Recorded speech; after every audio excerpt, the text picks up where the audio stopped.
दुनिया भर से सनातन धर्म की सारी खबरों से रहना चाहते हैं अपडेट, तो सब्सक्राइब करें द साइंटिफिक हिंदू को।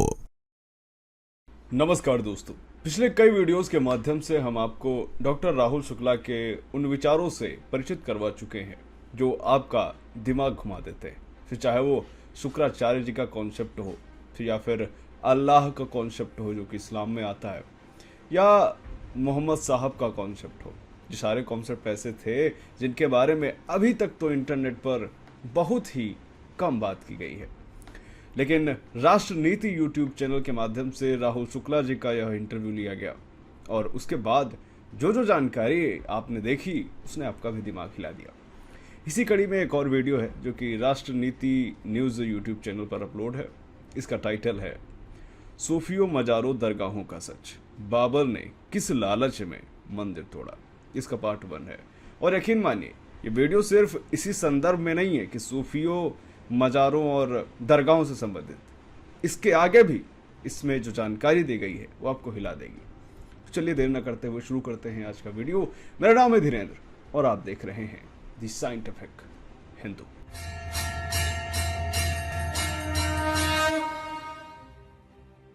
चलिए शुरू करते हैं ये वीडियो। हमारे साथ इस समय बात करने के लिए मौजूद है डॉक्टर राहुल शुक्ला जी, जो लखनऊ के क्रिश्चियन कॉलेज स्नातकोत्तर महाविद्यालय के में इतिहास के विभागाध्यक्ष रहे हैं। हम उनसे चर्चा करेंगे कि इस समय जो राम मंदिर बन रहा है अयोध्या में, जो कि वो इतिहास के ये पहले का वीडियो है दोस्तों, जब भी राम मंदिर की प्राण प्रतिष्ठा नहीं हुई थी, तो उस संदर्भ से आप देखिएगा। जानकार हैं, राष्ट्रीय स्तर के विद्वान हैं इतिहास के। तो सनातन पे जो हमले हुए, क्या सिर्फ मंदिरों पे ही हमले हुए, क्या और भी कई तरीकों से हमारे सनातन धर्म पे हमले हुए, इस पे हम बात करेंगे डॉक्टर राहुल शुक्ला जी। सर बहुत बहुत नमस्कार, आपने समय दिया हमें। सर आप एक इतिहास के बड़े विद्वान हैं, आप बच्चों को पढ़ाते हैं, तो आपने चारों तरफ से भी दूर गहन अध्ययन किया है इस पे। तो जो मंदिर जैसे बन रहा है, इसमें पूरे देश में वातावरण है सनातन धर्म का, झंडा बुलंद हो रहा है देश में और विश्व में भी। तो जो मंदिर बन रहा है, तो इसको आप कैसे देखते हैं कि क्या सिर्फ मंदिर ही तोड़े गए सनातन धर्म को खत्म करने के लिए? देखिए, मंदिर तोड़ना तो एक एजेंडा था, एक ऐसा धर्म जिसमें ये कहा गया कि मेरी मूर्ति न बनाओ, मैं एक ईर्ष्यालु ईश्वर हूँ, किसी भी देवता को मेरे सम्मुख मत रखो क्योंकि अकेला मैं ही ईश्वर हूँ। जब इस तरह की विचारधाराएं आप देखते हैं तो इनको आप रफली या वेगली जानते हैं, थोड़ा बहुत आपको आइडिया होता है, उसके बाद आप नहीं समझते जी। लेकिन जब आप गहन में जाते हैं तो आप देखते हैं कि यह अब्राहमिक विचारधारा है। हज़रत अब्राहम, जिन्होंने अब्राहमिक धर्मों की स्थापना की जी। उसमें पहले थे ज्यू हैं, यहूदी जिन्हें आप कहते हैं जी। इनके पैगंबर हज़रत मूसा थे। उसके बाद ईसा मसीह साहब हैं जी, जिन्होंने ईसाईयत चलाई। उसके बाद हज़रत मोहम्मद साहब हैं जिन्होंने इस्लाम चलाया जी। इन तीनों धर्मों की खासियत ये है कि ये अब्राहमिक हैं, एक ही साथ शाखा से जुड़े हुए हैं, एक ही स्रोत से। और तीनों हज़रत मूसा को जो ईश्वर ने 10 कमांडमेंट दिए थे, 10 आदेश दिए थे, उसको तीनों धर्म मानते हैं। उसी में पहला आदेश है कि मैं ईर्ष्यालु ईश्वर, I am a jealous god, do not acknowledge any other god before me. तो प्रश्न ये उठता है कि ये कौन सा ऐसा ईश्वर है? हमारे यहाँ श्री कृष्ण तो इस तरह की कोई बात करते नहीं। वो सनातन का तो कोई देवता ऐसी बात नहीं करता, कोई बात नहीं करता, बल्कि श्री कृष्ण अपने विश्व रूप में सारे देवी देवताओं को समाहित कर लेते हैं और उसके बाद कहते हैं कि ये सब मेरा अंग है, मेरा अंश है, मुझसे ही उत्पन्न है और मुझ में ही समाहित है। तो ये कौन सा अब्राहमिक गॉड है जो कहता है कि सबको छोड़ दो और सिर्फ मेरी पूजा करो? इसको सनातन धर्म में जब मीमांसा की गई तो पाया गया कि यह असुर गुरु शुक्राचार्य है। पहली तो बात ये निकल के आती है। ये तो बहुत आपने जो बात अलग बात बताई, बहुत रेयर बात है। जी हाँ है, क्योंकि लेकिन देखिए हुआ क्या कि जब इस्लाम भारत में आया 712 में जी, और मोहम्मद बिन कासिम ने हमला किया, तो एक बहुत भयंकर उत्पात मचा। आप कह सकते मंदिर तोड़े गए, लाइब्रेरीज जलाई गई। उसके बाद धीरे धीरे उनके पीर पैगंबर आने लगे, छोटे छोटे, वो सब आकर के उन यहीं आए, यहीं बसे, यहीं मरे, यहीं उनकी दरगाहें बन गई। हिंदू उस पर भी जाने लगे। हिंदू कभी सोच नहीं पाए या इसका मौका नहीं मिला, या आप यूँ कहिए कि मीमांसा नहीं हुई कि ये जो नया धर्म आया है ये है क्या। उसको तो समानता, आप तो नए कल्चर में देखे तो उसको सामान जोड़ा जाए, बस सब एक ही बराबर है। आपने सब सब सब धर्म बराबर हैं का एक नारा दिया, नाम ईश्वर अल्लाह तेरे नाम, या महात्मा गांधी ने तो कही दिया। जी जी, तो हम लोग सिंथेसाइज करने में लग गए कि एक से दूसरे को जोड़ते रहो। वो जो डायलेक्टिकल मटीरियलिज्म कहलाता है कार्ल मार्क्स का, कि एक थीसिस है और एक एंटीथीसिस है। जब थीसिस और एंटीथीसिस टकराते हैं उसके बाद फिर दोनों मिलते हैं, फिर एक सिंथेसिस होती है। तो हम सिंथेसिस करने में जुट गए, लेकिन हमने ये ख्याल नहीं किया कि जब हम किताबों के साथ दीमक को भी रखेंगे तो चाहे जितना ज्ञान हो किताबों में, वो चट हो जाए। दीमक वज्र बुद्धि है लेकिन वो उसे चाट जाएगी। ये बहुत महत्वपूर्ण बात है। उस किताब में हो सकता है वो फार्मूला हो कि ये दीमक कैसे ख़त्म की जाएगी, लेकिन हमने उस किताब को पढ़ा नहीं। हमने तो उसको उसी में रख लिया। हमने तो उसको लाल कपड़े में बांध लिया और उसकी आरती करने लगे, और जब दीमक आई तो मान लिया कि ये भी ईश्वर ने बनाई है और ये बराबर है। ये ऐसा नहीं। तो ये तो अगर जोड़ा जाए अयोध्या वाले प्रकरण से, हाँ। तो बिल्कुल सिद्ध होता है कि भाई उनको रखा गया, समझा गया, उसी का नतीजा हो कि मंदिर तोड़ के हाँ। वहाँ पे बाबरी मस्जिद बनी, जिसको अब सवाल ये है कि बाबर ने किस आइडियोलॉजी में, किस विचारधारा के अंतर्गत ये मंदिर तोड़ा। पहले तो हम यहाँ जाएंगे जी, मूल में कि क्या क्या क्या कारण था कि बाबर को तोड़ना पड़ा। तो बाबर नामा में ही जिक्र है कि बाबर जब 17 साल का है तो वो हिंदुस्तान आया है, और यहाँ पर उसे अब्बासी और फरहानी नाम के 2 सूफी मिले हैं जो अयोध्या में ही रह रहे हैं।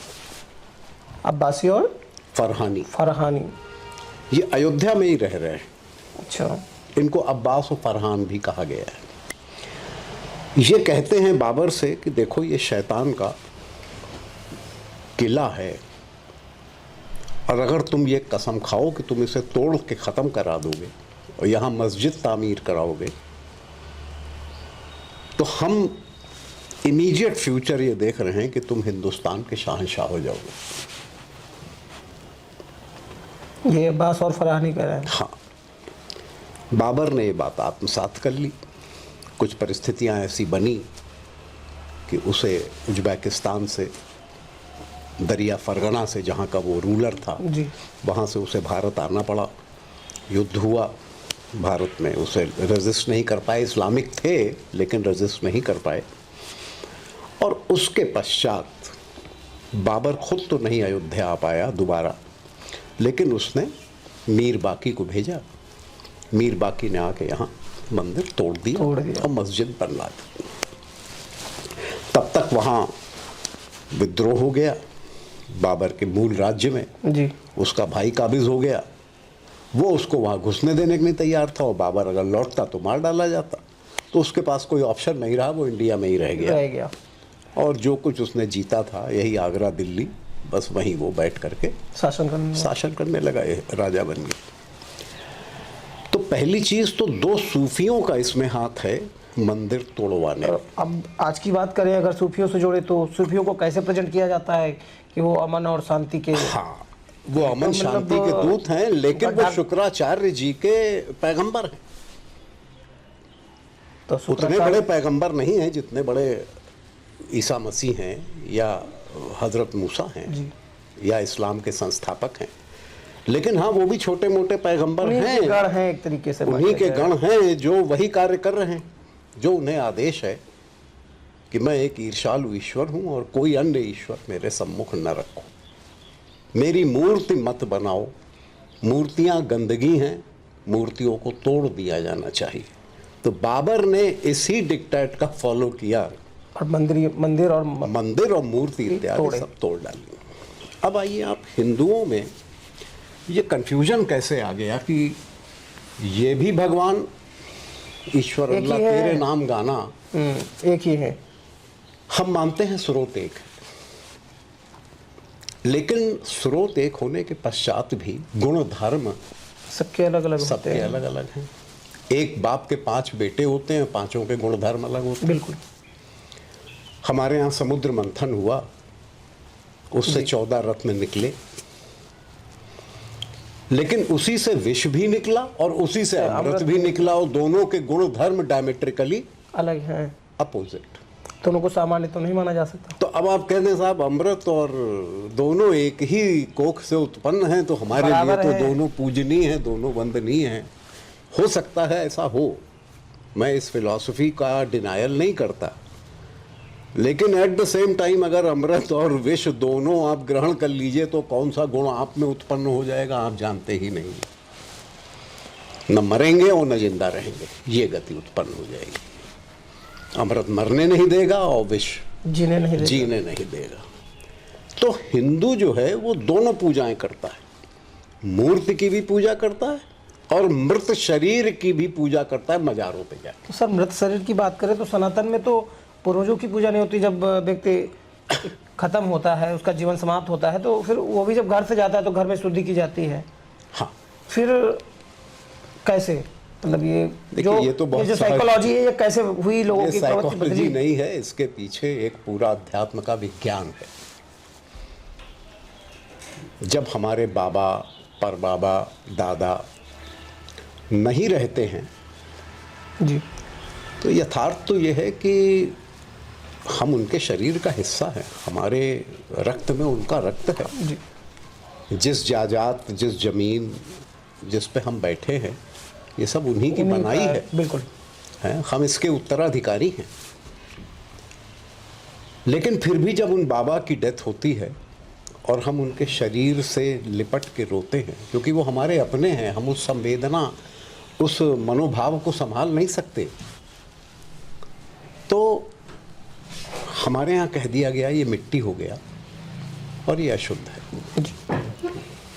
तो जब हम शमशान में अंतिम क्रिया करके उनकी लौटते हैं तो पूरा घर धोया जाता है जी, शांति पाठ होता है, गरुड़ पुराण सुनाया जाता है, गरुड़ पुराण होता है, सर मुड़ाया जाता है, 10वां और 13वीं होती है, 13 दिन के बाद ही माना जाता है, उसके बाद शुद्धि है। 13 दिन तक घर में खाना नहीं पकता है, किसी पड़ोसी रिश्तेदार किसी के यहाँ से खाना आता है, खानदान पे सूतक लग जाता है जी, हमारे यहाँ सूतक लग जाता है। सूतक में रोटी भी नहीं सेकी जाती है। अब प्रश्न ये उठता है कि जब हिंदू अपने घर में इतनी अशुद्धि मनाता है अपने ही बाप और बाबा और परबाबा के नाम पे, तो जब डेड बॉडी क्यों अछूत है? कभी इस पे किसी ने ध्यान दिया? तो इसका साधारण उत्तर है कि हम सब जीवित लोग हैं। जब ये शरीर मृत होता है तो उसमें महाकाल का निवास होता है। महाकाल का निवास 5 स्थानों पे बताया गया है। एक तो स्वयं वो अपने शिवलिंग में विराजते हैं, इसलिए वहाँ वो पूजनीय है, वहाँ उनका देवत्व है और हम उनका स्पर्श कर सकते हैं, आलिंगन कर सकते हैं, सब कुछ अलाउड है, क्योंकि वहाँ वो ईश्वरत्व धारण किए हुए हैं। ईश्वरत्व उनका कभी खत्म नहीं होता, लेकिन जब उसका गुणधर्म उत्पन्न होता है तो वो 4 स्थानों पे रहते हैं, श्मशान में, कब्रिस्तान में, किसी असाध्य रोग में जिससे मृत्यु होने जा रही है, और मृत शरीर में। तो जिस मृत शरीर में महाकाल का निवास है वो मृत्यु है, हम जीवित हैं, हम उससे चिपक के रोए हैं। यह अस्पर्श एक तरीके से, मतलब वो निगेटिव ऊर्जा है, वो नेगेटिव एनर्जी है। हम जीवित हैं, वो डेड है और हमारा ही अंश है, वो रक्त हमारा ही है, उसका ही रक्त हम है। लेकिन उसमें महाकाल निवसित हो गए हैं, तो हम महाकाल का आलिंगन नहीं कर सकते मृत तो सर शरीर। यहाँ पे एक ये भी सवाल उठता है कि मंदिर में तो हम कर सकते हैं, हाँ। बॉडी में अगर वो है हाँ, तो वो नहीं कर सकते हैं, तो ये भी तो एक सवाल है कि फिर वो दो जगह का भेदभाव, वो एक गुण वाली जो बात आपने भेदभाव की। नहीं है बेटा। देखो, अगर अध्यात्म को समझोगे तो भेदभाव नहीं दिखाई देगा। आप अलाउड हैं, महाकाल मंदिर जाइए, भेदभाव क्या है? आप मंदिर जाइए, आप उनके दर्शन कीजिए, उनका आलिंगन कीजिए, रुद्राभिषेक करिए, मंत्र पढ़िए, उनको तिलक लगाइए, किसी ने मना नहीं किया है। लेकिन वही महाकाल जब अपना गुण में आ गए और एक शरीर में मृत हैं, तो अब आप कह रहे हैं ये भी महाकाल है। आप नहीं ये कर सकते, अघोरी कर सकते, उसकी विद्या है। वो महाकाल की उपासना शव की उपासना से ही कर लेगा, वो शव का भक्षण भी कर लेगा प्रसाद मान के, लेकिन हम आप नहीं कर सकते, सामान्य मानव नहीं कर सकता। सामान्य मानव नहीं कर सकता। यहाँ से वो कॉन्सेप्ट भी क्लियर हुआ होगा जो कि कहा जाता है कि अघोरी लोग शवों की उपासना क्यों करते हैं, जो कहा जाता है कि वो मुर्दों का मांस खा जाते हैं। क्यों खा जाते हैं, उसके पीछे ये कॉन्सेप्ट जाहिर तौर पर सही है। शायद इससे पहले आपने ये फैक्ट ना जाना हो, मैंने भी नहीं जाना था। चलिए आगे देखते हैं। इसके लिए यह व्यवस्थाएं बनी हुई हैं कि 13 दिन तक सूतक है, ठीक। जी। अब जब आप मज़ार पे जाते हैं तो वहाँ क्या है? वहाँ तो बेक लेटा हुआ ही है, वहाँ तो डेड पहले बॉडी से है ही dead है, स्वयं विराजमान है वो तो। और मज़ा ये है कि वो डेड बॉडी डिस्पोज भी नहीं हुई है। हमारे यहाँ तो अगर सनातन धर्म में किसी की मृत्यु होती है तो एक बार आपने अग्नि को समर्पित किया, मुट्ठी भर राख बरकत में बची, वो विलीन भी हो नदी गया में, गंगा में बहा दी गई, कुछ भी नहीं रखा जाता, तो शरीर ही नहीं बचा। उसके जितने तत्व थे, जितने अवयव थे, वो सब वापस चले गए, सब वापस चले गए अपने स्थान पे। क्षितिजल पावक गगन समीरा, कुछ नहीं बचा। लेकिन वहाँ अब्राहमिक फेथ में तो पूरी बॉडी बची हुई है। वो तो इंतजार कर रहे हैं अपनी कयामत की रात का। हाँ, और कहाँ रखी है? सिर्फ समाज ने तो मृत शरीर से मुक्ति पा ली, लेकिन क्या मृत शरीर वास्तविकता में समापन हो गया? नहीं, वो जमीन के 6 फीट नीचे गड़ा है। अब जो उसकी आत्मा है उस व्यक्ति की, जैसे सनातन में है कि अगर एक बार जल गया, राख नदी में बह गई, तो आत्मा मुक्त हो गई, क्योंकि उसका शरीर नहीं है। उसे मोह करने के लिए कोई शरीर मिला ही नहीं। अब वो स्वतंत्र है, वह अपने पूर्व पितृलोक में निवास कर सकती है, अपने कर्मानुसार पुनर्जन्म ले सकती है। It is free. लेकिन जो अब्राहमिक फेथ में जो शरीर गड़ा है, वो रूह उसी पे आसक्त है। ये मेरा शरीर था, जब मैं इस शरीर में थी तो रिजवान अहमद के नाम से जानी जाती थी। आज भी वही शरीर है, मैं वही। वो ऊर्जा वहीं रहती है, उसकी सारी ऊर्जा, उसकी सारी जो भावनाएं हैं, जो भी सरवाइव करता है, इंटेलिजेंस या आत्मा, वो रूह उसी में आसक्त रहती है। तो पहली चीज़ तो उसका पुनर्जन्म बाधित हो गया। उसके बाद कैल्सिफाइड बोन्स जब डायनासोर की मिलती हैं 15 करोड़ साल बाद, जी।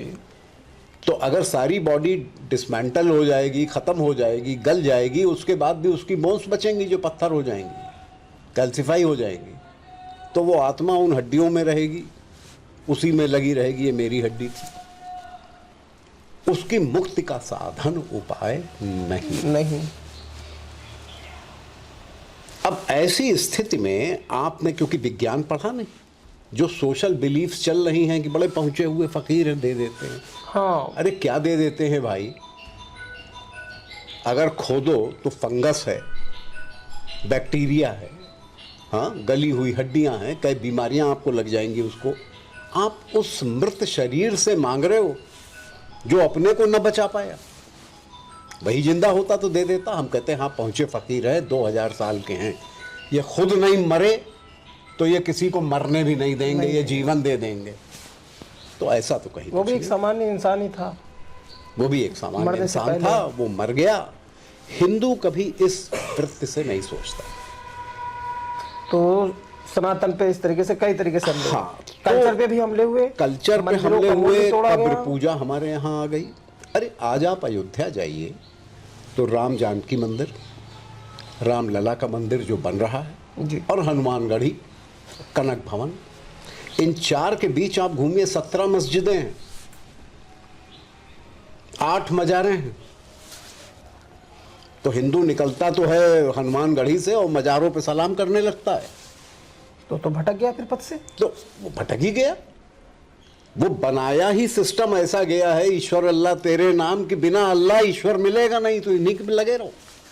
और वो आगे जाने देंगे नहीं। अब वो आगे जाने, वो 5वें क्लास में आपको भर्ती कर लेंगे और जिंदगी भर 5वें में पढ़िए, एमए करना तो भूल जाइए।